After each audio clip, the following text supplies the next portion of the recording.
तो मुद्दे की बात देखिए, 1885 जो है 1885 जो है 1885 में कांग्रेस की स्थापना हुई, आंदोलन चलता रहा। 1905 एक बहुत महत्वपूर्ण डेट आ जाती है। थोड़ा सा देखना, हिस्ट्री का लगभग हम यहाँ से समेट देंगे पूरा, अभी मॉडर्न अभी घसीट देंगे, 15 मिनट पूरा कर देंगे कंप्लीट, केवल इसका आंदोलन के माध्यम से। थोड़ा सा कंट्रोल करना, कहीं जाना तो नहीं है। 1905 एक ऐसा कंडीशन होता है, यहाँ पे देखिएगा, ये अब एक इस तरह डेट डालना है। अभी तक कांग्रेस माध्यम चल रहे थे, अब डेट के अकॉर्डिंग चलेंगे कब कौन सी घटनाएं हुई, और जितने भी आंदोलन होंगे 1947 तक सारे आंदोलन ले लेंगे यहाँ से। 1905 में अगर हम देखें यहाँ पर, तो 1905 में हो क्या रहा है, अच्छा इसको मैं थोड़ा सा ऐसे एडिट भी कर दूँ, थोड़ा सा तो समझ में आएगी चल क्या रहा है, तो फिर ऐसे समझ में नहीं आएगा ना कि लिखे कैसे हम।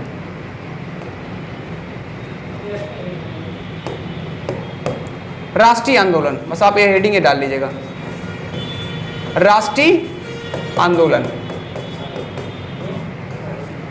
राष्ट्रीय आंदोलन, पहला राष्ट्रीय आंदोलन की शुरुआत कहां से हो रही है, कांग्रेस की स्थापना हो रही है।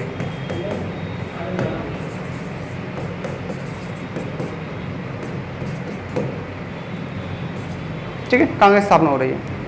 अच्छा एक काम करो, ध्यान नहीं, चलो सर कल से करना, चाहे बैठे रहे तो मोबाइल खाली रखा तो वाईफाई कनेक्ट करके मेरा वीडियो चला दिया करो।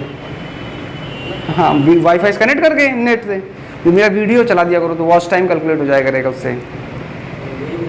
अरे समझ गया तुम, हाँ वीडियो चला दो, मोबाइल से कनेक्ट कर लो, पासवर्ड ये है।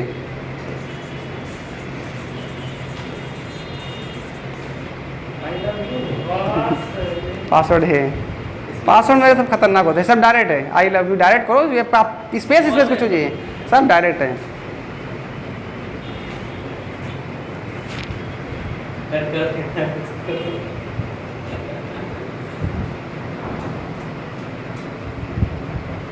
वो तो हम कट कर देंगे, उसकी दिक्कत नहीं है।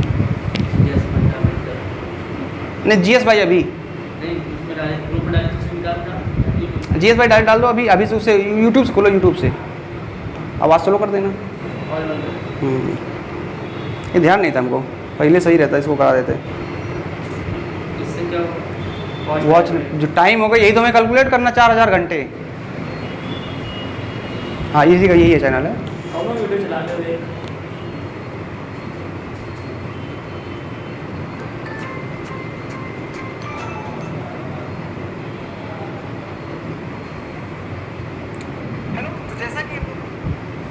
कल वाला वीडियो है, चलो इसको, ये जो वॉच टाइम है ना, वॉच टाइम कैलकुलेट हो जाएगा, यही तो टाइम बढ़ना है।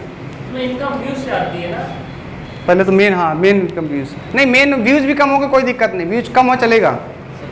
देखा कितने टाइम तक लोगों ने आपके वीडियो को, मेन इसका पैसा है। पैसा मेन इस चीज़ का है कि आपके वीडियो को कितने टाइम तक देखा गया है। वीडियो आपके 1 लाख लोगों ने खोल लिया, खोलते ही देखा अरे बेकार है बंद करो, इससे क्या फर्क पड़ता है, व्यूज 1 लाख हो गए। एक बार ऐसा स्क्रॉल करिए, एक म्यूजिक का एक वर्ड आ गया तो काउंट हो जाता है, तो व्यूज काउंट हो, लेकिन देखा कितनी देर तक ये मैटर करता है। तो मेन पैसा वॉच टाइम का होता है, देखने का होता है, व्यूज को कोई दिक्कत नहीं। ठीक है,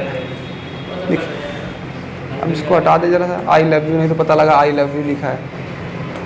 आई लव यू बाबू। चलिए तो देखिए, अब राष्ट्रीय आंदोलन के माध्यम से पूरा हमको यहाँ से देखना है 1985 से लेकर के 1985 तक हम लोग फिर से पहुंचेंगे 1947 तक, और इस बार पूरी की पूरी आपकी हिस्ट्री कंप्लीट हो जाएगी राष्ट्रीय आंदोलन के माध्यम से। कांग्रेस की स्थापना एक बड़ा स्टेप था सरकार देश की आज़ादी के लिए, और इसने प्रयास किया। 1905 में कौन सी घटना होती है और इसके बाद हम पूरे चलेंगे, तो याद रखिएगा 1905 एक बहुत बड़ी डेट मानी जाती है। ये वही टाइम है जहाँ पर बंगाल का विभाजन किया गया था, डिवीजन ऑफ बंगाल। 1905 में क्या होता है, तो आप डेट के अनुसार लिखिएगा, 1905 में क्या हो रहा है, बंगाल का विभाजन। मोस्ट इंपॉर्टेंट याद रखिएगा, उस समय आपसे क्वेश्चन ये पूछेगा who was the viceroy in that period, उस समय वायसराय कौन था। बंगाल का विभाजन 1905 में क्या हो रहा है, बंगाल का विभाजन हो रहा है, डिवीजन ऑफ बंगाल। पहली कंडीशन, बंगाल का विभाजन हो रहा है, डिवीजन ऑफ बंगाल। और बंगाल का विभाजन जब हो रहा है तो उस समय आपका वायसराय कौन है, वायसराय याद रखिएगा Lord Curzon. Lord Curzon, Lord Curzon उस समय वायसराय है Bengal. Lord Curzon, Lord Curzon ने बंगाल का विभाजन कर दिया, और रीजन ये दिया कि साहब इतना बड़ा राज्य है इसलिए हम संभाल नहीं पा रहे हैं, इसको 2 भागों में बांटना जरूरी है। जबकि कारण ये नहीं था, कारण ये था उसका पॉलिटिकली रीजन था, उसको अंदेशा था कि हिंदू मुस्लिम एक साथ आकर के अंग्रेजों के खिलाफ आंदोलन कर सकते हैं, तो इनको पहले से बांट दो। That was the reason. और बांटा ऐसे था कि एक तरफ हिंदू ज़्यादा थे, उस तरफ मुस्लिम बाहुल आपका माइनॉरिटी में आ गया, और एक तरफ मुस्लिम ज़्यादा होगा तो हिंदू आ गए, तो हिंदू और मुस्लिम आपस में लड़ने लगे। ऐसी प्लानिंग के साथ उसने बांटा। यही जो पॉलिसी थी, इसी को बोलते हैं डिवाइड एंड रूल, इसी को बोला गया डिवाइड, बांटो और राज करो। अंग्रेजों ने यही किया है। जब उनको जब लगता था कि अब आंदोलन होने वाला है तो एक पक्ष को दे दिया, मुस्लिमों को लोग थोड़ा सा दे दिया पैसा, थोड़ा सा उन्होंने सहयोग किया, मुस्लिम को लगा अंग्रेज तुम्हारे साथ हैं। अब उन्हें यह नहीं पता कि इनका कट रहा है। ये थोड़ी देर बाद इधर नरम दल वालों को पकड़ा दिया, गरम दल वाले नाराज हो गए, आपस में विभाजन हो गया।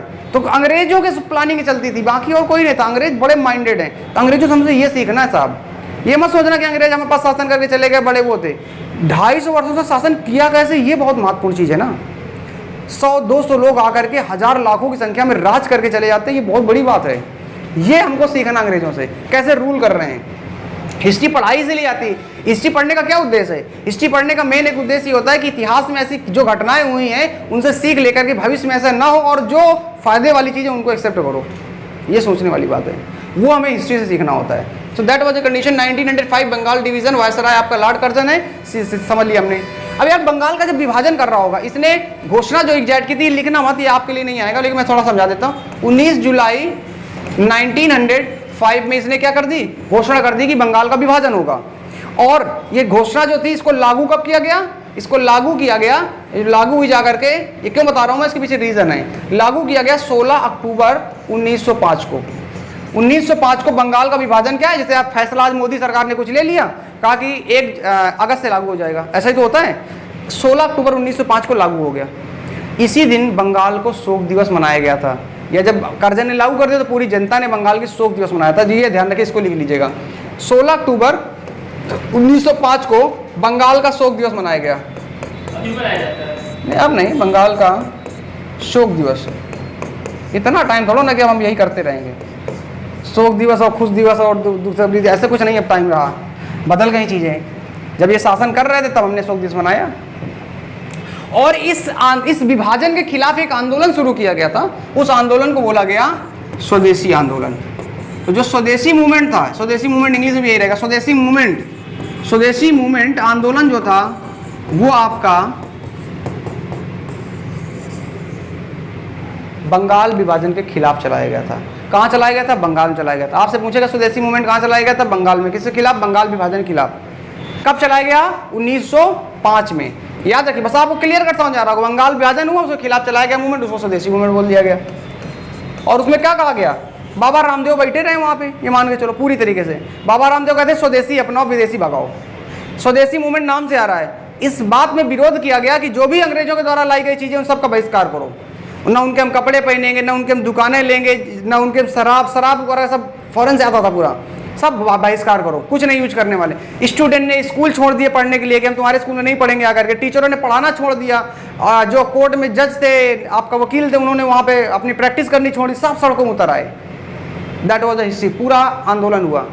अंग्रेजों को ज़्यादा फर्क नहीं पड़ता है क्योंकि वो माइंड से खेलते हैं। उन्होंने नई पॉलिसी ली और यहाँ पे सबसे बड़ी बात ये देखी गई कि इस आंदोलन में हिंदू और मुस्लिम की एकता बहुत अच्छी थी। हिंदू और मुस्लिम एक साथ आए, रक्षाबंधन में राखी बांध रहे हैं एक दूसरे को, हिंदू और मुस्लिम गंगा में एक साथ स्नान कर रहे हैं, गंगा पवित्र नदी है। तो ये सब वहाँ पे सिंबल मिलते हैं। अंग्रेजों ने कहा कुछ ढूंढो, अंग्रेजों ने कहा कि मुस्लिमों को अलग करो, और यही कारण है मुस्लिमों को लालच दिया और 1906 में मुस्लिम लीग की स्थापना हो गई। और यहीं से जड़ पैदा होना चालू होती है। ये वही लीग है, मुस्लिम लीग, जो आगे चलकर पाकिस्तान की मांग करती है। तो 1906 में मुस्लिम लीग पैदा हुआ था, याद रखिएगा। 1906 में मुस्लिम लीग आया। लगेगा कि मुस्लिम लीग लोगों ने या मुस्लिम लीग मुसलमानों ने किया होगा, लेकिन सब अंग्रेज की चाल है। अंग्रेजों ने मुस्लिम लीग को बढ़ावा दिया, मुसलमानों को बढ़ावा दिया कि तुम अलग पार्टी बनाओ। कहाँ तुम कांग्रेस से मरे जा रहे हो, कांग्रेस हिंदुत्व पार्टी है, ऐसा जब बताया गया तो उनको लगा हाँ बात सही है। और 1909 में अंग्रेजों को थोड़ी सी और लालच दे दी, कहा कि तुम्हारे लिए स्पेशल सीटें बना रहे हैं जिसपे केवल तुम ही लड़ सकते हो। मुसलमान और खुश। अब एक पक्ष अगर चला जाएगा अंग्रेजों के फेवर में तो फिर कमजोर हो जाए ना आंदोलन। 100 लोग जो 50 चले जाए अपने घर तो फिर आंदोलन तो कमजोर हो जाए। पुलिस वाली लाठियों से बहुत मारेगा लोगों को जो आंदोलन में खड़े हैं। और यही कारण कि बाल गंगाधर तिलक, लाल बाल सब कमजोर पड़ गए 1908 के आते आते। और सब खत्म हो जाते हैं, कोई नहीं दिखता है, कोई जंगल भाग जाता है, कोई विदेश निकल लेता है, सब गायब हो जाते हैं, केवल बाल गंगाधर तिलक बचते हैं। उनको जेल कर दी जाती, 6 साल की जेल होती, 1908 उनको गिरफ्तार करके जेल में डाल दिया जाता है, 1914 तक। उसके बाद वो भी आते हैं और जब उनको पता चल चुका होता है कि अब गरम दल से कुछ मिलना है नहीं, लाठियां मिलेंगी, क्योंकि नरम दल साथ दे नहीं रहा, और यही कारण है कि 1916 में एक साथ आ रहे हैं फिर से कि चलो इन्हीं के साथ ही आंदोलन करते हैं, वो ज़्यादा बेटर है। सबका साइकोलॉजिकल रिडंट साइकिल चलता है। चलिए, ये तो इंपॉर्टेंट एक फेज आपको यहाँ दिखेगा। अब दूसरा जो सबसे महत्वपूर्ण फेज आपको दिख रहा है आंदोलन का, वो दिख रहा है, ये हमारा 1885 से 1905 तक का है, बीच में बाल गंगाधर तिलक वाला पूरा इस प्रोग्राम हुआ। 1915 में महात्मा गांधी की एंट्री हो रही है हिंदुस्तान में, दक्षिण अफ्रीका से आ रहे हैं। दक्षिण अफ्रीका में आपको याद होगा कि वो, हाँ, वो सब केसेस लड़ा था पूरा जा करके वहाँ पे शेख अब्दुल्ला के। तो यहाँ से शुरू होती है महात्मा गांधी की एंट्री स्वदेशी आंदोलन में। तो इसको डाल लीजिएगा, महात्मा गांधी से आज़ादी तक, हेडिंग ऐसे ही डाल लो ना, महात्मा गांधी से। अब क्योंकि महात्मा गांधी आएंगे तो महात्मा गांधी के नाम पे आज़ादी चलेगी, अब आज़ादी के लिए अलग कुछ नहीं होगा, क्योंकि मेन सेंटर में महात्मा गांधी बैठे हैं। महात्मा गांधी से आज़ादी तक,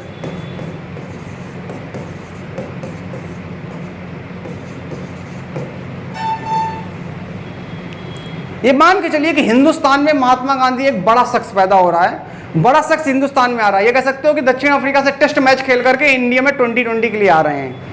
30 कह लो 30 साल, क्योंकि 1917 में इन्होंने अपनी आज़ादी की शुरुआत की और 1947 में इन्होंने देश को आज़ादी दिला दी। बहुत बड़ा है, 30 साल के अंदर देश को आज़ादी दिला रहे हैं। और आप संघर्ष कर रहे हैं कब से?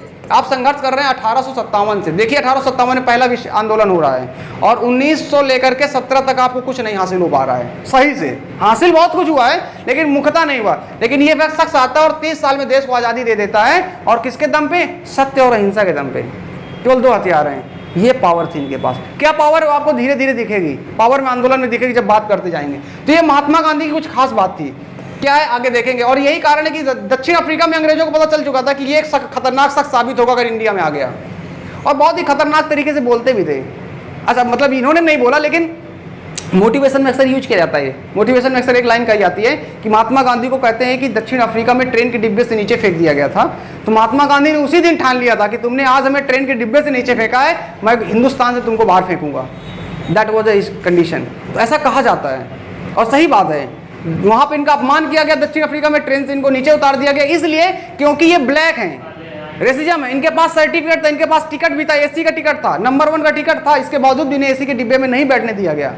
और जब इन्हें बाहर फेंका जाता है तब ये प्रण ले लेते हैं कि अब बेटा जाओ, तुम हिंदुस्तान में तुमको बाहर निकलना पड़ेगा। तो हिंदुस्तान की आज़ादी में महात्मा गांधी का बहुत बड़ा रोल है। चलिए शुरू करते हैं इनकी थोड़ी सी जर्नी को और समझते हैं।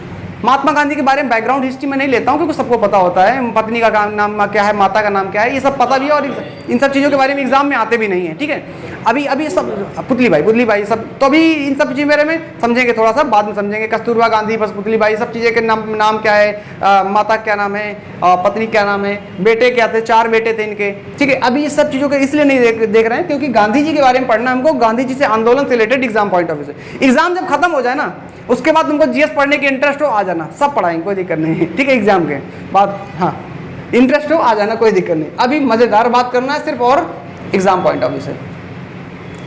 गांधी जी भारत में दक्षिण अफ्रीका से वापस लौटते हैं 1915 में। 1915 में गांधी जी भारत आ रहे हैं दक्षिण अफ्रीका से। एग्जैक्ट डेट अगर हम कहें तो 9 जनवरी को हिंदुस्तान में गांधी जी आ चुके हैं, मुंबई में आते हैं। गांधी जी चाहते हैं, जोश खूब भयंकर है, दक्षिण अफ्रीका में लड़ के आए, जीत के आए कि देश को आज़ादी दिलानी है, अंग्रेजों को बाहर फेंकना है। अभी देश को नया युवा चेहरा है। अभी गांधी जी एजेड नहीं, हमारे पास मन में गांधी जी की जो फिगर बनता है वो केवल वृद्ध वाली बनती है, क्योंकि हमने वही देखी चश्मा वाली। 1915 में थोड़ा बूढ़े हो गए होंगे, 1915 में जवान है, सोच है, करने का उत्साह है। लेकिन आजकल का युवा देखो मरा है, वो बाबू सोना में दिन भर लगा रहता है। हाँ, आजकल का युवा, देश का विकास क्यों नहीं हो पा रहा है? आज दुनिया की सबसे युवा आबादी हिंदुस्तान है, और यही कारण है कि कोरोना का पीरियड चल रहा है, क्योंकि चीन को पता है इस टाइम, ये ऐसा टाइम जोन है जिसमें 2020 से लेकर के 2030 में अगर इंडिया ने विकास कर लिया तो दुनिया की महाशक्ति बन सकता है। इसलिए कहा जाता है, कोई कहावत ऐसी नहीं है। और अगर नहीं, क्योंकि ये सबसे युवा शक्ति वाली 2020-30 तक हमारे देश में सबसे ज़्यादा युवा रहेंगे। लेकिन जो आज युवा है वो एक समय वृद्ध भी होगा। अगर आपने आज विकास नहीं किया इन 10 वर्षों में, तो आने वाले 40 से 50 सालों तक, यानी कि 2040-50 सालों में भारत को संघर्ष भी करना पड़ेगा, क्योंकि वो युवा आबादी वृद्ध हो चुकी होगी। आज जापान में सबसे बूढ़े व्यक्ति हैं सबसे ज़्यादा। तो कहीं ना कहीं आपको समझना होगा, और अगर आज डेवलपमेंट नहीं किया तो फिर इनके लिए समस्या पैदा होने लगेगी वृद्ध में, क्योंकि आप वर्क है क्या, ह्यूमन जो कैपिटल है ना, ह्यूमन कैपिटल युवा केवल दे सकती है, वृद्ध उतना नहीं आउटपुट दे सकते ना। देखते ना वृद्ध लोग हमारे घर में क्या ज़्यादा आउटपुट नहीं सकते हैं। तो जब देश की आबादी वृद्ध हो जाएगी तो समस्या होगी, इसीलिए विकास। लेकिन कोरोना जाता है, बार बार रोका जा रहा है, हर तरह साजिश है। मैंने कहता कोरोना चाइना ने फैलाया, लेकिन ये टाइम ऐसा जोन है, मोदी जी चाहते हैं तो बहुत है कि विकास हो, लेकिन संघर्ष डिजास्टर आ जाता है, प्राकृतिक आपदा है, तो ये भी थोड़ा सा। तो यहाँ पर भी इनके अंदर बहुत जोश है और देश को आज़ादी दिलाना चाहते हैं। लेकिन एक बहुत ही फेमस प्रश्न आपसे अगर ये पूछे कि महात्मा गांधी के राजनीतिक गुरु कौन थे, हु वाज द पॉलिटिकल, तो हाँ इसका याद रखिएगा, इनके राजनीतिक गुरु थे जिनको ये अपना गुरु मानते थे राजनीति का, वो थे आपके गोपाल कृष्ण गोखले। नहीं पता है लिख लीजिएगा। हाँ जी, हाँ नहीं आते एग्जाम में प्रश्न आते रहते इस तरह के। गोपाल कृष्ण गोखले, गोपाल कृष्ण गोखले आपके इनके पॉलिटिकल लीडर हैं, राजनीतिक गुरु हैं। अब गोपाल कृष्ण गोखले इनके राजनीतिक गुरु हैं, तो इन्होंने सजेशन दिया गांधी को कि गांधी जी अगर आप देश को आज़ादी दिलाना चाहते हो तो इससे पहले पूरे देश का भ्रमण करो, 1 साल पहले लोगों की वास्तविकता समझो। और यही कारण है आपको 1915 में तो गांधी आते, लेकिन 1917 तक गांधी दिखाई नहीं पड़ते कहीं पे, क्योंकि गांधी गांव-गांव जाकर एक एक लोगों से मिल मिल की वास्तविकता जानकारी ले रहे थे, फाइल निकाल के लिखते थे, नोट करते थे, बहुत मेहनत की। ऐसे नहीं है, इन्होंने पूरे देश का भ्रमण किया 1 साल तक। और वो भ्रमण का दौरान ही होता है कि चंपारण के पास से ट्रेन निकल रही होती है, और चंपारण में देखा होगा गांधी जी ऊपर का वस्त्र नहीं पहनते हैं। क्यों नहीं पहनते थे गांधी ऊपर का वस्त्र? कोई रीजन होगा ना। गांधी जी, हाँ महिलाओं की दशा, गांधी जी अपने ऊपर की का वस्त्र नहीं पहनते, सिर्फ धोती पहनते थे। एक बार चंपारण के पास, बिहार के गांव के पास से ट्रेन गुजर रही थी, अपनी पत्नी के साथ वो जा रहे थे, और उन्होंने देखा कि एक महिला तालाब में नहा रही है, और वो इसलिए बाहर नहीं निकल रही थी, ट्रेन क्योंकि रुकी हुई थी वहां पर। तो पूछा क्यों नहीं बाहर निकल रही, तो उनकी पत्नी ने कहा कि उसके पास सिर्फ एक जोड़ी वस्त्र हैं और वो तालाब में नहा रही है, और वो तब तक बाहर नहीं निकल सकती जब तक यहाँ से सारे लोग यहाँ से चले ना जाएं, तभी वो वस्त्र धारण करेगी। गांधी ने कहा अगर देश में महिलाओं की स्थितियां ऐसी है कि उनके पास दो जोड़ी वस्त्र नहीं है, तो मुझे ऊपर का वस्त्र धारण करना दुश्वार है, आज से मैं त्यागता हूं। और उसी दिन से गांधी ने अपने ऊपर के वस्त्र त्याग दिए।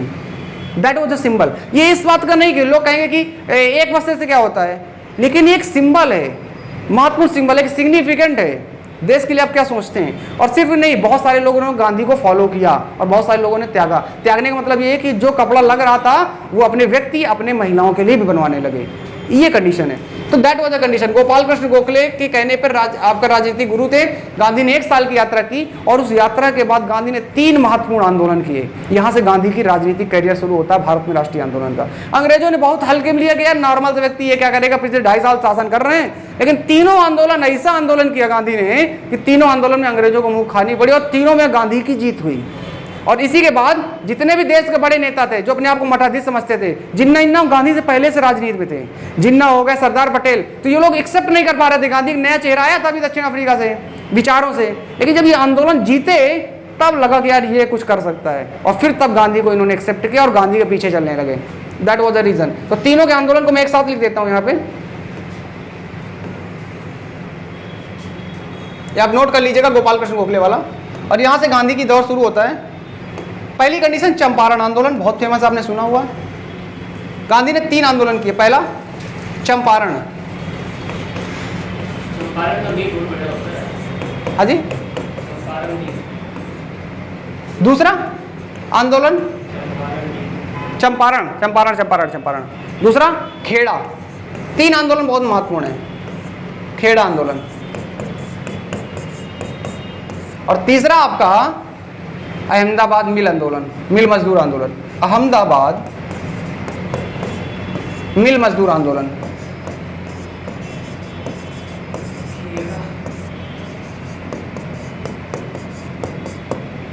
मिल मजदूर आंदोलन। अब है क्या बात, चंपारण आंदोलन 1917, खेड़ा और अहमदाबाद दोनों 1918। मैं थोड़ी सी बैकग्राउंड हिस्ट्री बताता हूं, बस आपको याद रखिएगा। ये आंदोलन आपका चंपारण में जो हुआ था, ये नील की खेती को लेकर के था। नील की खेती और टैक्स को लेकर के बड़ी समस्या थी। ज़्यादा मैं आपको यहाँ पर डिटेल दे नहीं रहा हूँ क्योंकि कोई रिक्वायरमेंट नहीं है, इसलिए टैक्स की समस्या। देखिए जो चंपारण है, चंपारण में एक अंग्रेज क्या करते थे, नील उगाते थे। नील क्या है, एक ऐसी जगह जहाँ पर एक बार आप नील की खेती कर लेते हो तो वहाँ पर कोई दूसरी फसल नहीं उगा सकते तुम, तो नील की खेती कराते थे। अच्छा उधर क्या है, 1915 के आसपास दशक तक मॉडर्न जो आपकी ना न्यू टेक्नोलॉजी से आर्टिफिशियल नील डेवलप हो चुकी थी, तो नेचुरल वाली की डिमांड खत्म हो गई। अंग्रेजों ने क्या किया, अब जो जमीनें थी किसानों की उस पर नील उगा चुके थे, बंजर बन चुकी थी वो जमीनें। दूसरी कंडीशन, अंग्रेज लगातार टैक्स बढ़ाते चले जा रहे थे। आप कह सकते हो कि आपदा आने के बावजूद भी, सूखा पड़ चुका था पूरे क्षेत्र में, इसके बावजूद भी अंग्रेजों ने टैक्स नहीं कम किया। बहुत सारे लोगों की भुखमरी से जान चली गई, टैक्स की वजह से किसान सुसाइड कर रहे थे, ऐसी बहुत सारी समस्या थी, सरकार टैक्स नहीं कम कर रही थी। गांधी ने इस आंदोलन का नेतृत्व किया। चंपारण बिहार में एक जगह का नाम है, आज भी जगह है, चंपारण जगह का नाम है, वहां पर इस आंदोलन को नेतृत्व किया उन्होंने। गांधी को गिरफ्तार कर लेते हैं अंग्रेज, कहते हैं कि इस जिला छोड़ के, चंपारण जिला छोड़कर चले जाओ, गांधी कहते हैं हम नहीं जाएंगे। गांधी गिरफ्तार किया जाता है, कोर्ट के सामने ले जाया जाता है। और बैक हिस्ट्री बता रहा हूँ आपको, गांधी को कहा जाता है कि साहब आपके ऊपर 100 रुपए का जुर्माना लगाया जाता है और आप चंपारण छोड़कर चले जाएंगे। गांधी ने कहा कि हम चंपारण छोड़कर जाने वाले नहीं हैं, आप कुछ भी कर लो, 100 रुपए का जुर्माना लगाओ, 20 रुपए का हम 1 रुपया नहीं देने वाले। अब जज के सामने, क्योंकि बाहर कोर्ट के सामने पूरा चंपारण जिला किसान आंदोलन खड़ा है, क्योंकि पहला कोई उनको नेता मिला है जो किसानों के लिए लड़ रहा है, किसानों के लिए पर्टिकुलर लड़ रहा है, बिना किसी पैसे के। वकील थे ना वो, बिना किसी पैसे के, तो किसानों को बड़े प्रिय लगे। और वही मूवमेंट था जो गांधी को उठा दिया, यही मूवमेंट था जिसने गांधी को उठा दिया एक साथ। अब किसानों, जज को लगा कि यार ये तो बेइज्जती हो रही है अपनी, तो उन्होंने कहा कि अच्छा चलो कोई बात नहीं, तुम 100 रुपये ना देना, तुमको 10 रुपये हम कहते हैं, 10 रुपये जुर्माना, और तुम जिला छोड़ के चले जाओ। उन्होंने कहा हम जिला छोड़ के तो जाने वाले ही नहीं, तुमको 10 रुपये भी नहीं देंगे तुमको। फाइनल कहा कि चलो तुम 1 रुपये दे दो और 1 रुपये में तुमको हम छोड़ रहे हैं। गांधी ने कहा वो भी नहीं देंगे, छोड़ना छोड़ो, ने जेल में डालो। बहुत इंटरेस्टिंग है वो, बहुत इंटरेस्टिंग है। और फाइनली जज को ऐसे ही छोड़ना पड़ा फ्री में कि जॉब, नहीं तो क्योंकि चारों तरफ से कोर्ट को किसान घेर लिए थे कि हमारे नेता को बाहर करो तुम, और उनको फ्री छोड़ा गया। बाद में चंपारण के लिए कमेटी बनाई गई और उस कमेटी का सदस्य भी गांधी को बनाया गया जांच के लिए, और बाद में ये निर्णय दिया गया और किसानों के टैक्स जो वसूले जा रहे थे उसको माफ भी किया गया। जिन लोगों से पैसा वसूला गया उस पैसे को भी वापस कराया गया। गांधी की ये बड़ी सफलता थी। देश में ऐसा कभी नहीं हुआ था अंग्रेजों के टाइम पीरियड में, अंग्रेज कमजोर महसूस कर रहे थे, और इस बात से पूरे देश में लहर फैल गई कि एक व्यक्ति जो दक्षिण अफ्रीका से आया हुआ है जिसने तो अंग्रेजों की वोट लगाई है। ये कहानी यहाँ से शुरू होती है चंपारण की हिस्ट्री की, इसलिए गांधी फेमस थे। और फिर इसके बाद की अहमदाबाद, ये गुजरात की बात है, दोनों खेड़ा गुजरात पड़ता है, वहाँ पे समस्या किसानों को हो रही है। खेड़ा किसान आंदोलन था, ये अहमदाबाद मिल आंदोलन था। यहाँ पे मिल मजदूरों से जब जो को लेकर के पे स्केल जो होता है नहीं, पेंशन वगैरह क्या बोलते हैं उनका, जो बनता है बोनस बनता है, बोनस को लेकर के समस्या थी। तो इन दोनों का भी नेतृत्व किया गांधी ने और यहाँ भी दोनों में सफलता मिली, जो इनकी मांगे थी सब पूरी करा दी। यानी कि तीनों आंदोलन गांधी के ये पहले आंदोलन थे और तीनों आंदोलन गांधी के सफल होते हैं। इसी को बोलते हैं सत्याग्रह आंदोलन, सत्याग्रह मूवमेंट। नाम इनका क्या रखा गया, सत्याग्रह मूवमेंट। इसको जरा समझिएगा, सत्याग्रह, हाँ तीनों को क्या है, सत्य से आग्रह कर रहे हैं, सत्याग्रह गांधी जी के प्रयोग हैं, यही हथियार हैं। जब कहते हैं ना गांधी जी के सत्य हथियार है, तो लोग लगता है ये हथियार कैसा है। गांधी कह रहे हम कुछ गलत नहीं करेंगे, लेकिन जो सच्चाई है वो हम दुनिया के सामने दिखा के रखेंगे, अंग्रेजों के सामने भी दिखाएंगे। और आपको क्या लगता है 1917 में इंटरनेशनल मीडिया नहीं थी क्या? थी। गांधी के साथ हमेशा एक मीडिया चलता था, मिलर, मतलब कहने का तो दैट इज ए कंडीशन। कहीं ना कहीं आपको समझ में आ गई बात की नहीं आ गई? ये आपका आंदोलन की शुरुआत करते हैं गांधी, और इसके बाद आज के लिए इतना ही रखें कि बस करें। समझ में आ रहा है कि नहीं आ रहा है? समझ में चीज़ें आ रही नहीं आ रही? ठीक ठीक, थोड़ा सा करते हैं इसको, हम 20 तक पहुंचा देते हैं, उसके बाद करते हैं 20 तक पहुंचा देते हैं। चलो ठीक है। तो हमारा देखिए महात्मा गांधी से आज़ादी तक के इतिहास में ये चीज़ समझ में आ गई। अच्छा, इसके बाद जरा समझना, गांधी को सफलता मिली, बहुत अच्छी बात है, देश में लोग गांधी का नाम भी हो गया। अब क्या हो रहा है साहब, या मैं इसको नया पेज ले लेता हूँ, चलो ठीक है। तो यहाँ से गांधी जी की 1917 से लेकर के आपके 1917 में आपका गांधी की चंपारण हो गया, आपका चंपारण, खेड़ा और आपका अहमदाबाद, ये तीन आपके आंदोलन, तीनों में सफलता गांधी को झटके से मिल रही है। तीनों आंदोलन से गांधी के नेशनल मीडिया में छा चुके हैं गांधी। अब आपकी कंडीशन क्या है, गांधी की बात सुनिए, लेकिन 1919 में घटना हो जाती है। उस 1919 में घटना क्या हुई, और उसी को कहा जाता है जलियांवाला बाग हत्याकांड। 1919 एग्जैक्ट डेट अगर कहें हम तो 13 अप्रैल 13 अप्रैल 1919 में घटिया होती है जलियांवाला बाग हत्याकांड। कभी जाइएगा, पंजाब में आज भी है जलियांवाला, कोई गया है?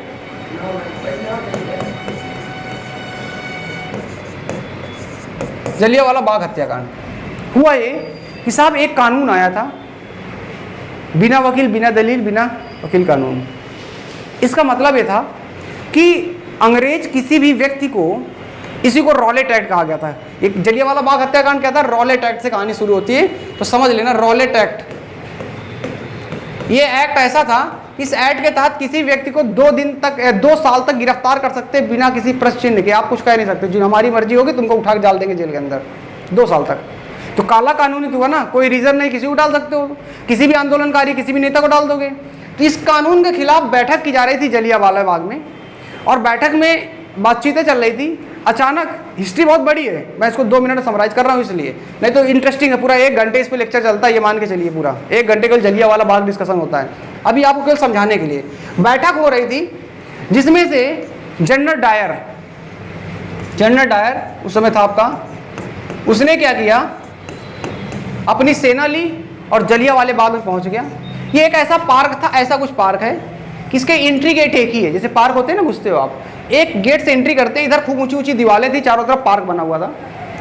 उस दीवार चारों तरफ दीवारें, इस पार्क से जो एंट्री गेट है, यहाँ पर उसने पूरी की पूरी फोर्स लगवा दी, आर्मी घुसेड़ी तुरंत, और सब आर्मी एक तरफ से लग गई और ओपन फायर का आदेश दे दिया, ओपन फायर। और इस ऐसी कंडीशन में लोग जा नहीं सकते उस पार, दीवारें बहुत 20-20 मीटर ऊंची, इधर जा नहीं सकते लोग, सामने जो निकलता आता था गोली से ऑन द स्पॉट खत्म। बीच में कुआं था, बहुत सारे लोगों ने कुआं पे सोचा कि जंप करके चले जाएंगे, बच जाएगी जान। कुआं इतना गहरा था, कुआं कूदने की वजह से भी जान चली गई। लगभग हजारों की संख्या में तो डाटा है जो अंग्रेज बताते हैं कि आपकी डेथ हुई, लेकिन डेथ इससे ज़्यादा हुई। और ये उस समय का सबसे बड़ा हत्याकांड माना गया पूरी दुनिया में। बहुत निंदा हुई, पूरे विश्व ने निंदा की। 2019 में हमने 100 वर्ष पूरे किए हैं, इसलिए ब्रिटेन ने 2019 में माफ़ी मांगी थी इस चीज़ के लिए कि हमने जो हमारी जो समय के लोग थे, उन्हीं ने 1919 में जो किया था वो जघन्य अपराध था। इसके लिए उन्होंने क्षमा पात्र भी कहा, माना भी है। तो जलियांवाला बाग हत्याकांड ये था, 1919 में घटना हो रही है, 13 अप्रैल 1919 को। इसी को बोला गया कि जलियांवाला बाग एक प्लेस है, वहाँ पर ऐसी घटना हुई, इसको जलियांवाला बाग हत्याकांड। हाँ, आज भी है पूरा सब उसी तरह। अब तो वो बन गया हमारे लिए क्या ऐतिहासिक स्थल बन गया ना हमारे लिए, तो उसको तो सजा कर रखेंगे हम लोग, यादगार है भाई, दैट इज द कंडीशन। अब 1919 में जो घटना हुई, इस 1919 वाली घटना ने देश को झकझोर दिया।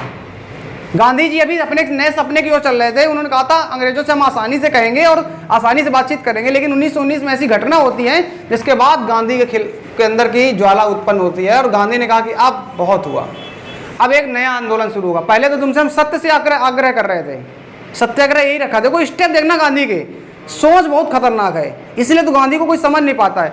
जो कठिन या फेमस किताबें होती हैं, ये जो फेमस लोग होते हैं ना, उनको आसानी से समझा नहीं जा सकता है, इसलिए गांधी कोई समझ ही नहीं पाता है।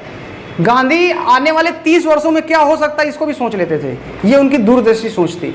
1920 में गांधी ने कहा कि अभी तक तुमसे हम सत्य से आग्रह कर रहे थे, चंपारण चाहे खेरा चाहे अहमदाबाद बात कर रहे थे, अब तुम नहीं मान रहे हो। तो दूसरा उनका हथियार, पहला उनका हथियार था सत्याग्रह, सत्य से आग्रह करना। दूसरा हथियार था असहयोग, नॉन कॉपरेशन। इसलिए 1920 में वो एक नया मूवमेंट चालू करते हैं, नॉन कॉपरेशन मूवमेंट।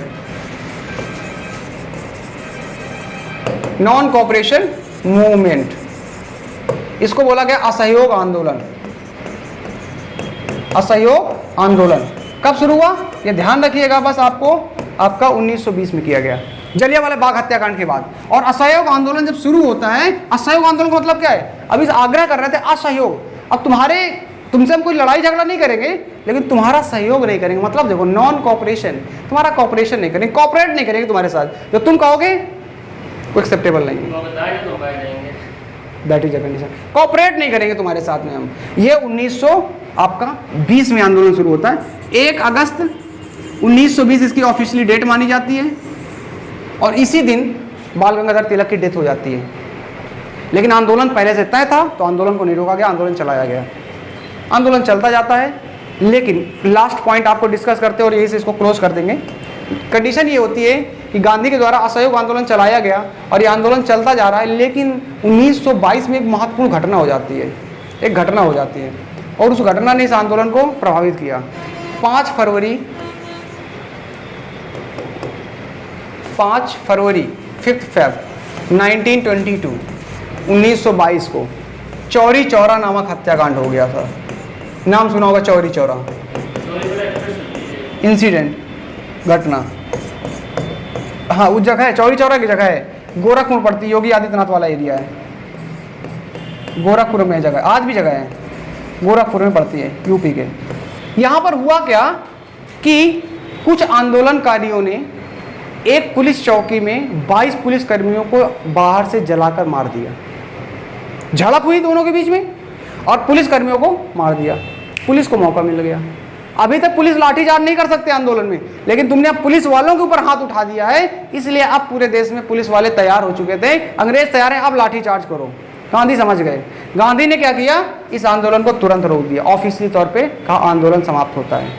इस घटना के बाद असहयोग आंदोलन समाप्त हो गया। तो याद रखिएगा, असहयोग आंदोलन की समाप्ति क्या होती है, चौरी चौरा हत्याकांड के बाद। और यही टाइम है जब गांधी के पूरे बड़े बड़े नेताओं ने निंदा करना शुरू कर दिया, क्योंकि उनका मानना था, सब बड़े नेता कह रहे, सरदार पटेल भी विरोधी में आ गए, जवाहरलाल नेहरू के पिताजी मोतीलाल नेहरू जो बड़े उनके कट्टर समर्थक थे वो भी विरोध कर रहे हैं कि किसी एक जगह पर हुई घटना के आधार पर पूरे देश का आंदोलन क्यों रोक रहे हो।